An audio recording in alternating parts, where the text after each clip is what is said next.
राधे राधे दोस्तों, प्रदीप ब्रजवासी क्लासेस में आपका स्वागत है। आज हम आपको योगात्मक एवं गुणात्मक प्रतिलोम के बारे में सिखाएंगे कि योगात्मक प्रतिलोम कैसे निकालते हैं। तो यह योगात्मक प्रतिलोम की मैंने एक परिभाषा लिखी है छोटी सी। किसी दो परिमेय संख्याओं को आपस में जोड़ते हैं तो उनका योगफल यदि शून्य आता है तो उसे योगात्मक प्रतिलोम कहते हैं। तो देखो, जोड़ने पर शून्य आएगा। इस जगह दे रखा सवाल नंबर 1 में, जैसे 2 प्लस और माइनस के 2। अब मैं इनको आपस में जोड़ूंगा तो इनका योग 0 आएगा। देखो, मैं आपके सामने हल करके दिखाता हूँ। जैसे माइनस जगह ये प्लस का चिन्ह, तो प्लस का चिन्ह हट जाएगा, क्योंकि जब मैं कोष्टक खोल दूंगा तो ये माइनस का आ जाएगा। अब मैंने जब 2 में से 2 गया तो देखो 0 आ गया कि नहीं। मैंने आपको परिभाषा में बताया था कि दो परिमेय संख्याओं को आपस में जोड़ते हैं तो उनका योगफल अगर शून्य आता है तो उसे योगात्मक प्रतिलोम कहते हैं। इसी प्रकार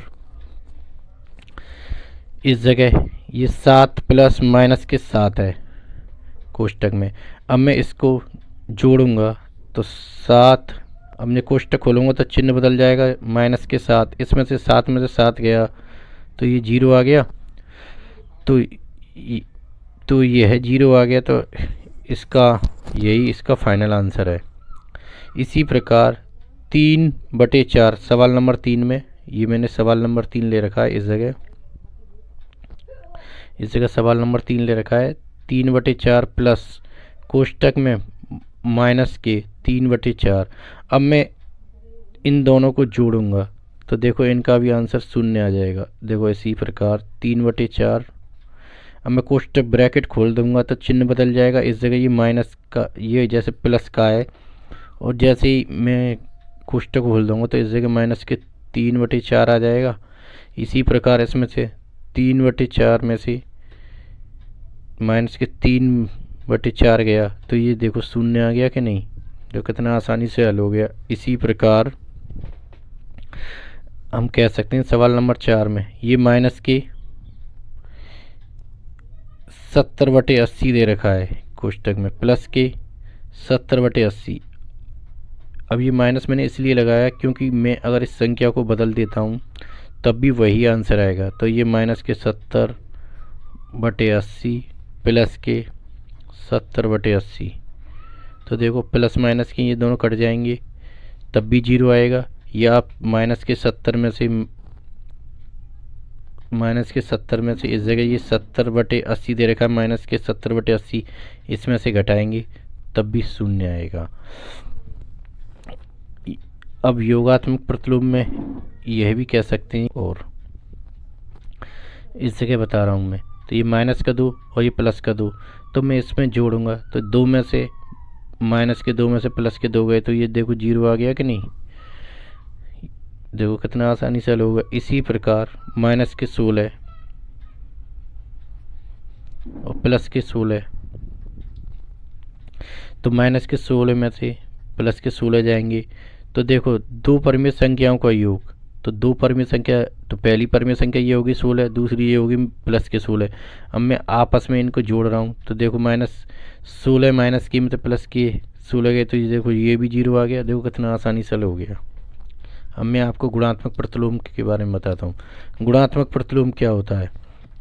जब दो परिमेय संख्याओं को आपस में गुणनफल 1 आता है तो संख्या एक दूसरे को गुणात्मक प्रतिलोम कहती हैं। तो देखो, इनका आपस में गुणा करने पर, तो मैंने सवाल नंबर 1 लिया है, 1/4 गुणा 4 है। तो जब मैं 1 का गुणा 4 से करूँगा तो 4/4, 4 से 4 कैंसिल, देखो 1 आ गया कि नहीं। इसी प्रकार सवाल नंबर 2 है,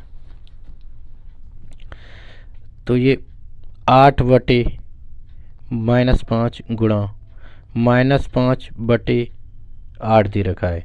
तो इस प्रकार इसको हल करेंगे तो देखो 8 का इससे 5 से गुणा करेंगे, 8×5 = 40। इसी पर 5 का गुणा -5 का गुणा इससे करेंगे 8 से, 8×5 = 40। 40 से 40 कैंसिल, तो 1 आ गया। देखो गुणनफल करने पर आ गया कि नहीं 1।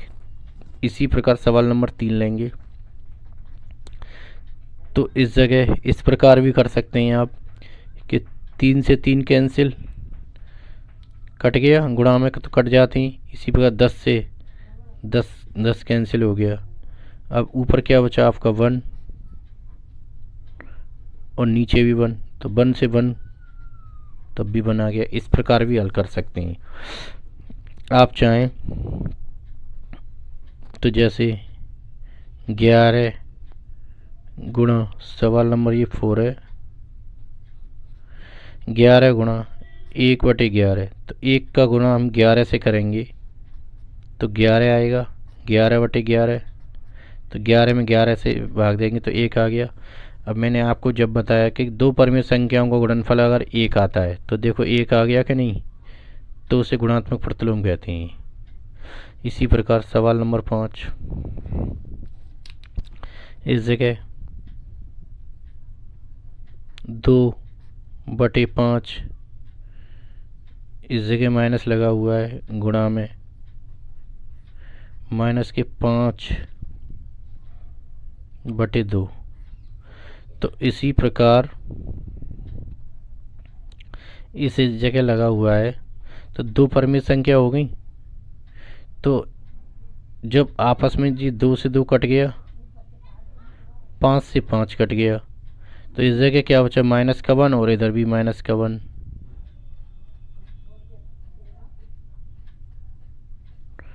बटे इस जगह भी 1 बचा, तो 1 × 1 1 ही आएगा, बटे 1, 1 से 1 का भाग दिया 1 आ गया।